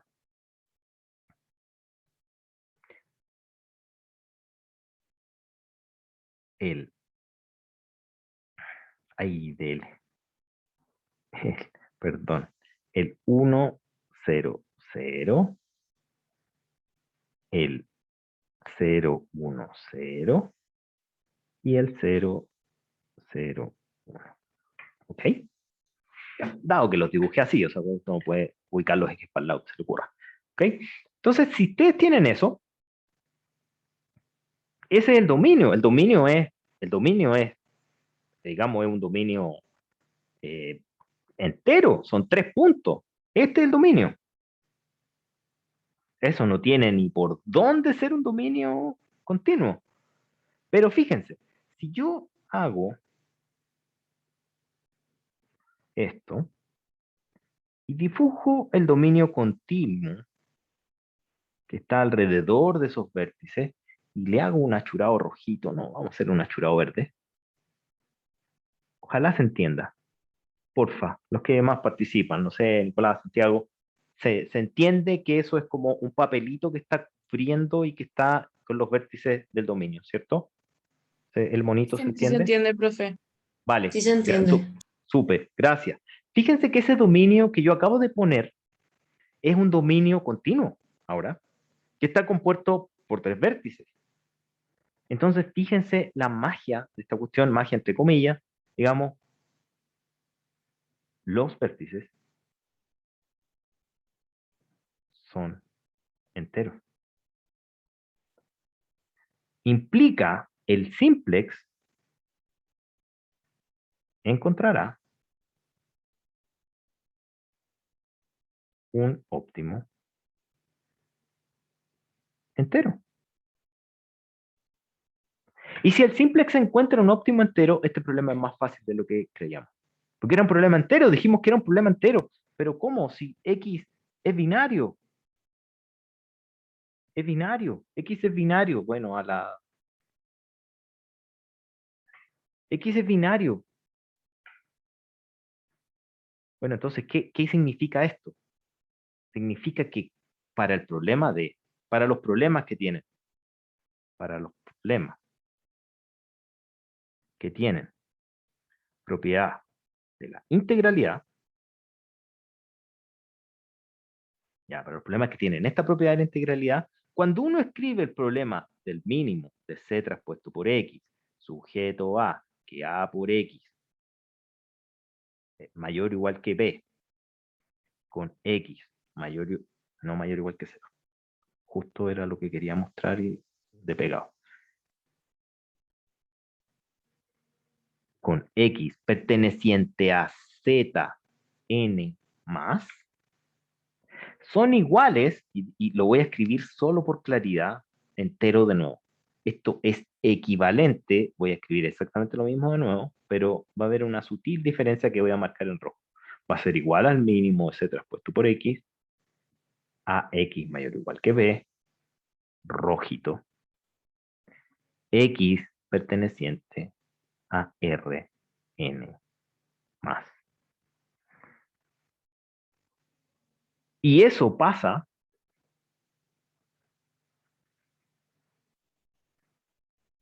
por esto. ¿Ok? Porque el dominio tiene los mismos vértices. ¿Ya va? Entonces, esa es la gracia de toda esta familia de problemas que tienen la propiedad de la integralidad. Y por eso que Carrasco y Telja le dieron simplex en redes, y le dieron Dijkstra, y le dieron Ford-Fulkerson, y todas esas técnicas, que básicamente son derivaciones del simplex. Porque el simplex acabamos de ver, es un método para problemas continuos. Pero ¿por qué se puede ocupar ese simplex y esas derivaciones del simplex? Porque los problemas son problemas que tienen matrices unimodulares, y las matrices unimodulares implican que los vértices son enteros, y si los vértices son enteros, un problema continuo me va a encontrar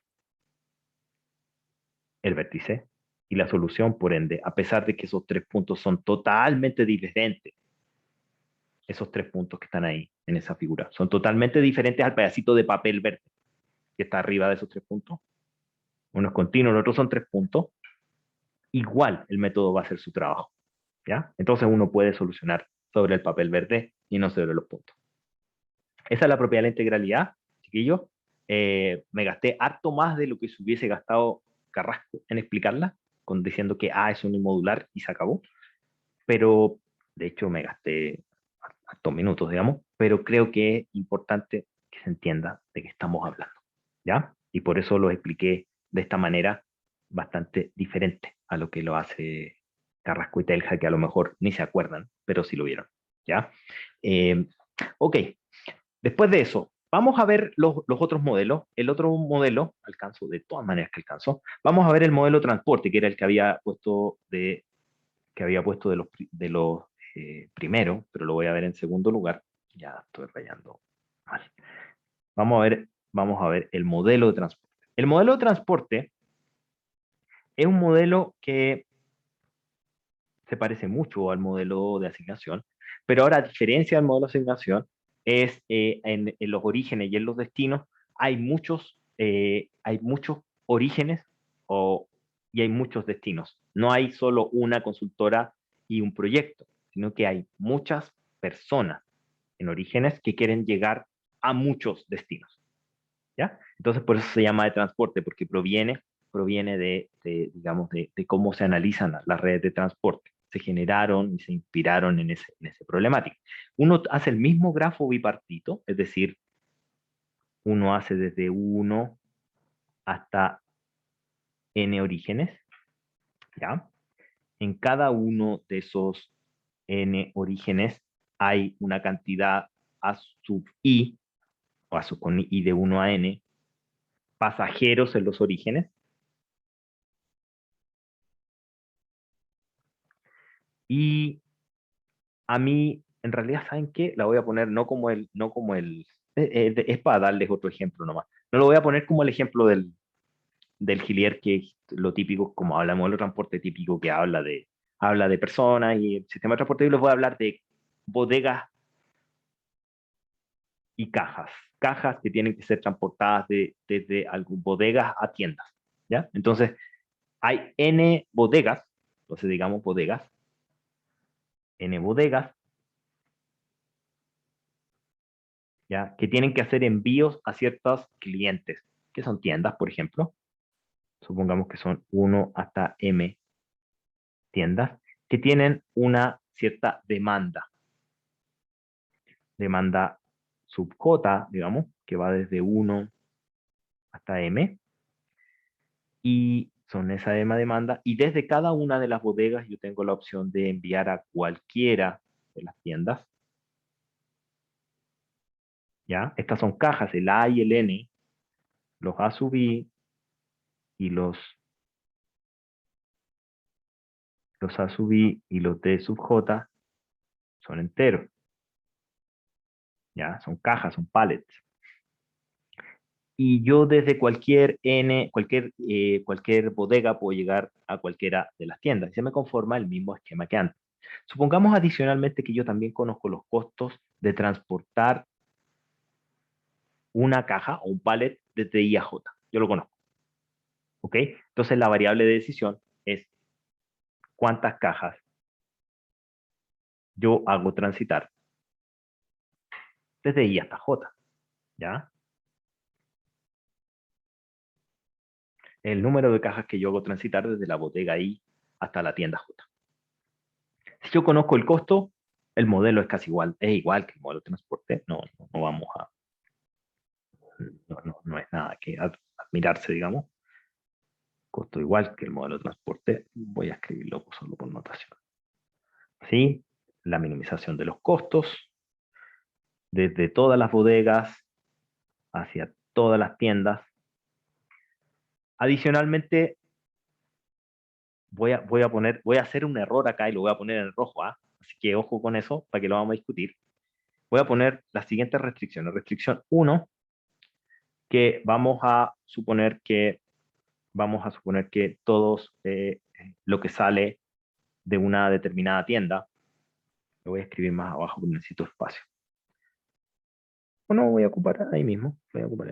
Supongamos que todo lo que en una bodega, todo lo que está guardado en una bodega, no puedo sacar más cosas de lo que hay en la bodega. Básicamente eso. Supongamos eso. ¿Ya? Entonces uno pudiera decir, ok, si esta es una bodega y yo saco cosas hacia las M tiendas, ¿ya?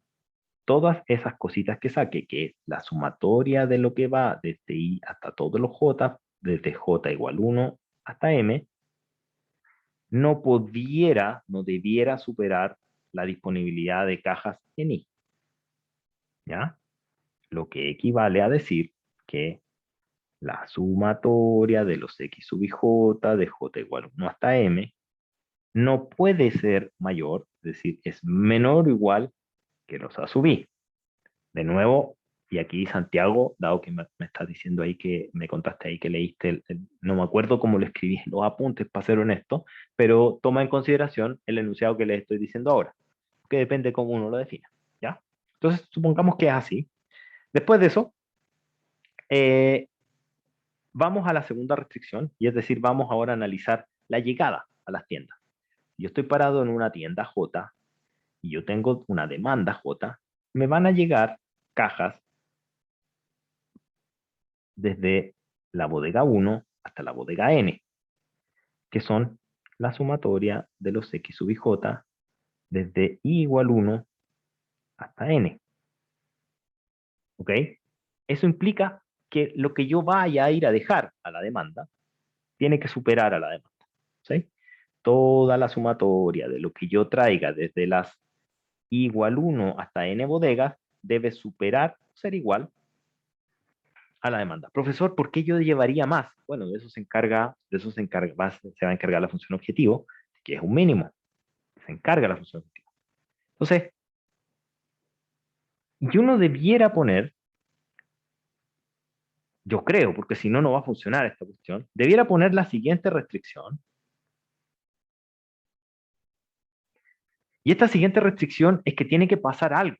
Que si es que en realidad hay menos demanda, hay más demanda que la oferta, en realidad esta cuestión no va a funcionar. Porque no voy a lograr abastecer no tengo tantas cajas como para abastecer la demanda. Entonces, yo debiera necesariamente tener que pasar que la sumatoria de los A sub i, de todas las cajas que hay desde el A1 hasta N, debiera ser mayor o igual que la sumatoria de todas las demandas que hay en J hasta N. Les voy a dar 5 minutos mientras completo esta cuestión que está acá, para todo J, y que opinen sobre esa, sobre esa restricción que acabo de poner. Ya saben que está mala. ¿Por qué está mala? ¿Alguien lo ve? ¿Alguien ve por qué está malo eso? ¿Por qué pudiera estar mala esa restricción que está en rojo? ¿Les parece económicamente correcto que la oferta sea mayor o igual que la demanda?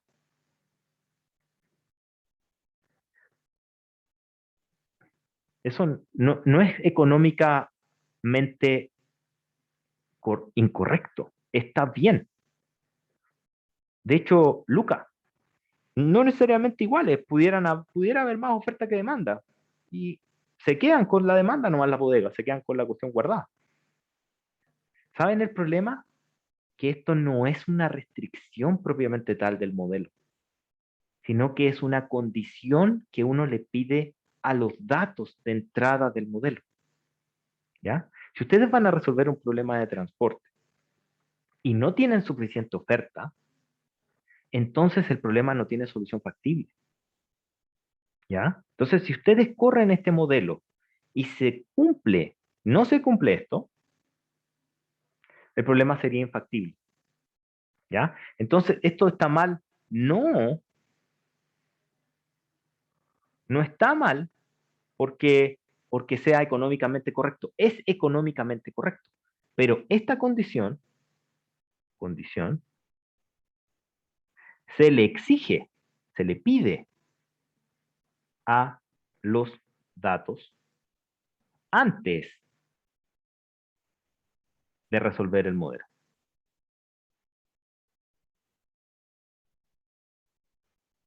Porque, o si no, sería infactible. ¿Ya? Pero es un error del porte de una casa ir al solver de Excel o ir al solver de Python con Guru Obvio o con Pulp o con Skip o con lo que sea y escribir eso como una restricción. Que se les va a caer el programa, ni siquiera les va a resolver porque le va a decir eso no es una restricción, porque no lo es. Eso es algo que deben cumplir sus datos y algo que deben preocuparse ustedes antes de resolver el problema. ¿Ya? Y bueno, la última, que no se me olvide, que por supuesto el X sub i j pertenece a los Z más.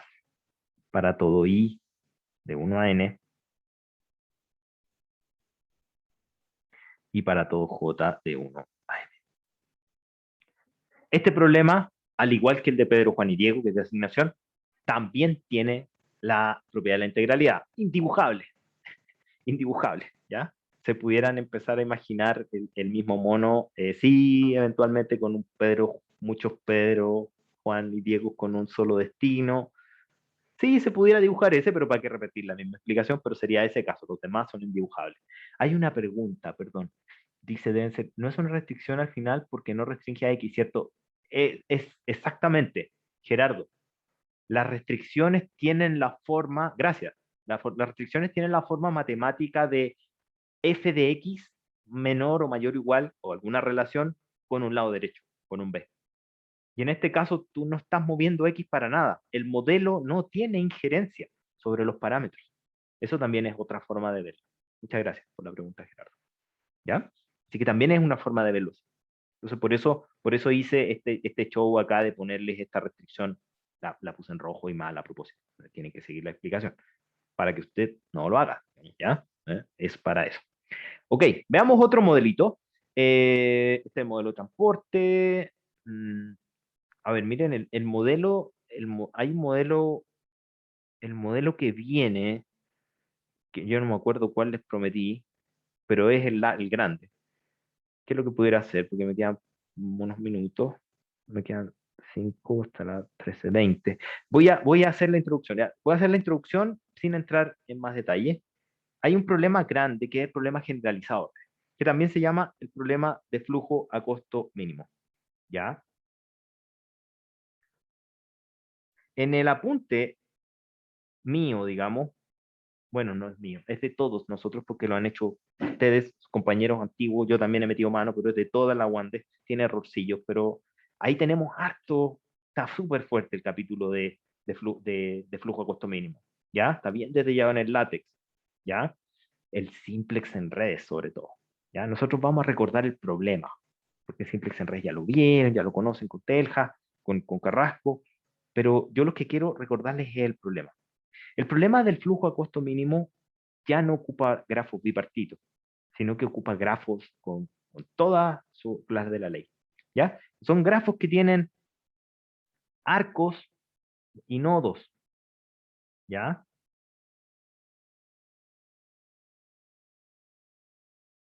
Vamos a hablar de grafos dirigidos en general. No en general, vamos a hablar de grafos dirigidos. ¿Ya? No muy probablemente. En el sílabus declarado por Carrasco y Telja también veían grafos no dirigidos. Yo no voy a ver el mínimo spanning tree, que como bien de juguete, el juego, de hecho, no se los mencioné, digamos, el árbol es de mínima cobertura. Voy a ver solo flujos, ¿ya? Vamos a ver solo flujos, que es lo que necesito para logística, básicamente. Y, digamos, para introducir el curso de logística. Antes lo dicté por muchos años, ya no, pero me queda dando vuelta, digamos. Que son nodos y arcos, y que esa representación en un dibujo, digamos, algo que se puede hacer en una clase, digamos, se representan como los nodos como unos circulitos y los arcos como una flecha. ¿Okay? Las flechas, ¿por qué importa que sea flecha? Porque indica una correlación desde dónde hasta dónde fluyen las cosas que van por la red. Cuando digo cosas, electricidad, llamadas, internet, agua, energía, comunicaciones, etcétera. ¿Ya? Puede ser lo que sea. Es una red, son economías sobre redes, puede ser cualquier cosa, pero hay un flujo que va desde donde no está la punta de flecha hacia donde está la punta de flecha. Es decir, me importa el origen, me importa el destino.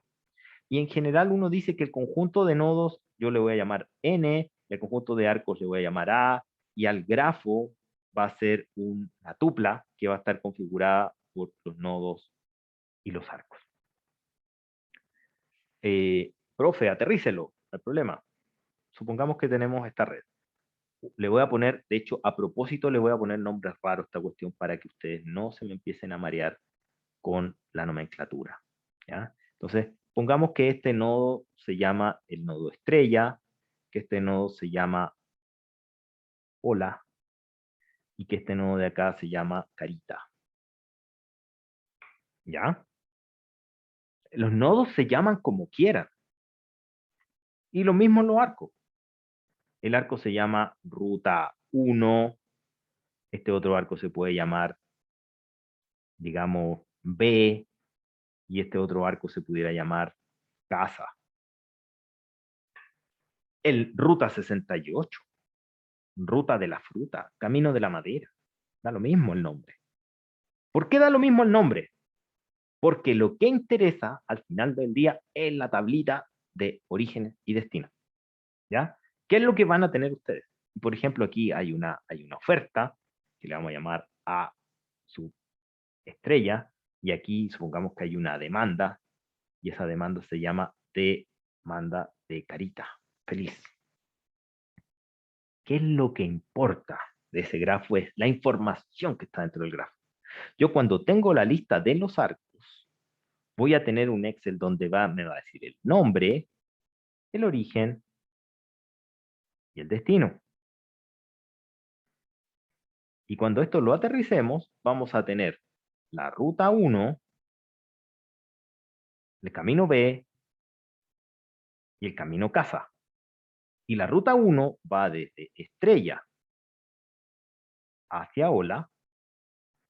El camino B va desde Carita hasta Estrella. Y el camino casa va desde Ola hasta Carita. Esto es lo que importa, chicos. Voy a ponerlo entre comillas. El Excel es el que importa. Que se llame Ruta 68, anécdota. Lo que me importa, origen Santiago, destino Valparaíso. Necesito esa información. ¿Ya? Por una parte. Y después, por supuesto, el conjunto de los arcos. Los arcos son iguales A es igual a ruta 1, B, casa. Y los nodos son, bueno, ya lo dijimos, perdón, esos no son, sí son los arcos. Y estos son, y n que es igual a los nodos, va a ser igual a estrella, ola y carita.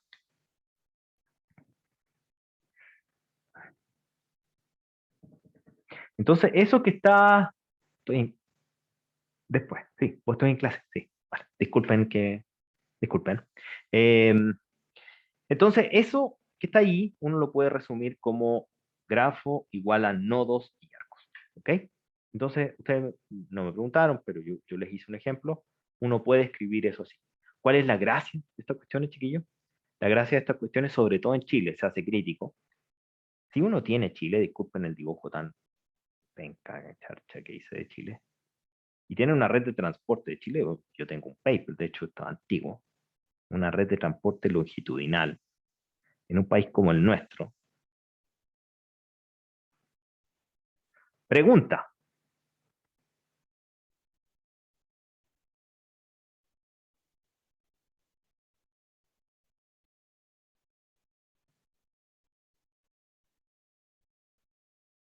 En un país como el nuestro existe una ruta directa entre Arica y Punta Arenas.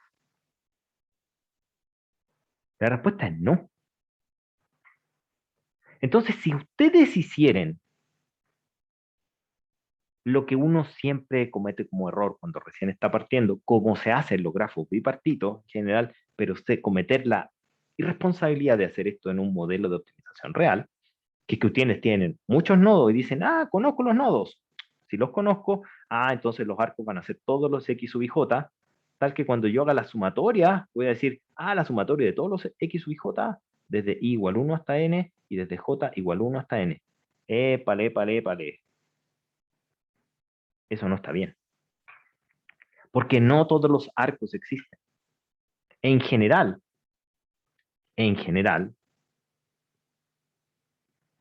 la cardinalidad de N por N suele ser muchísimo más grande que la cardinalidad de los caminos. Y esto, para efectos del computador, es súper relevante. Porque si hacen esto, van a estar ocupando mucha más memoria.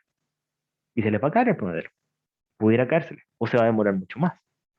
Entonces, la estructura de grafos, donde uno tiene la información en tablitas Excel, de las demandas, del origen, del destino, cuando uno tiene eso les va a dar como resultado un modelo mucho más eficiente. ¿Ya? Ok. Entonces, sí, estamos en la hora, chiquillos. Ahí me avisó por privado. Ok, quedamos hasta ahí. Nos quedan un par de modelos por ver. Ya les di la introducción a los grafos.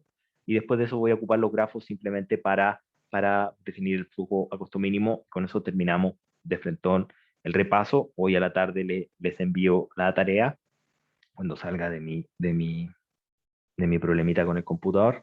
Y, y no, definitivamente hoy, pero hoy a fin de día, digamos. ¿Y qué más? Queda abierta la ventana para consultas, sobre todo Mateo, le pedí que abriera un foro y eso. Así que nada, chiquillos, me descuelgo, que estén súper bien y nos vemos en la otra clase. Chao, chao. Chao, profe, muchas gracias. Chao, profe, que esté Chao, muy bien. que estén bien. Chao, chao. No, profe, muchas gracias por todo. Nos vemos. Nos vemos. Me descuelgo. Chao, chao.